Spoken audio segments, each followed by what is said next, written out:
Pwedeng mawala sa Lakers si Marcus Smart. At hindi dahil sa Houston Rockets, kung hindi dahil sa sarili nilang kagagawan. Sandali lang, i-set up natin to. Si Marcus Smart, puso ng depensa ng Lakers, dating Defensive Player of the Year. May player option siyang 5.4 million sa susunod na season. Ibig sabihin, pwede niyang tanggapin yun at magstay sa Lakers o tanggihan at maging free agent at humanap ng mas malakit, mas mahabang kontrata. Pero ito ang totoong kwento, mga kabasketball. Hindi siya naagaw ng kalaban. Napresyohan siya palabas ng sariling checkbook ng Lakers. Tingnan ang datos. Si Austin Reeves kamakailan lamang pumirma ng 4 years, 185 million. Pinakamalaking kontrata sa kasaysayan para sa isang undrafted player. Siguro naman alam mo na ang unang alok ng Lakers sa kanya. 30 million lamang kada taon.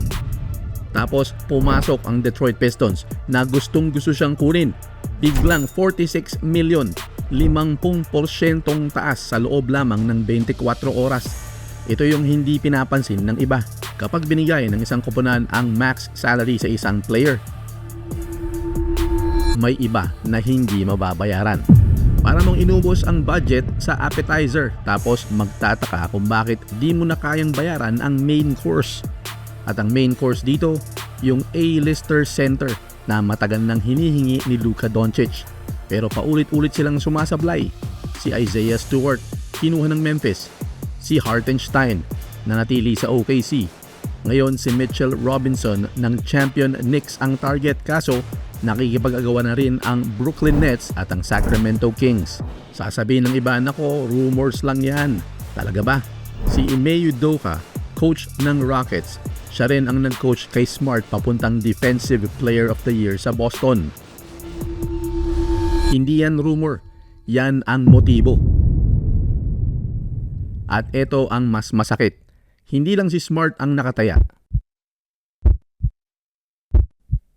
Si LeBron James, 41 anyos, wala pang opisyal na alok mula sa Lakers at ayon sa balita, ayaw niyang tumanggap ng malaking pay cut.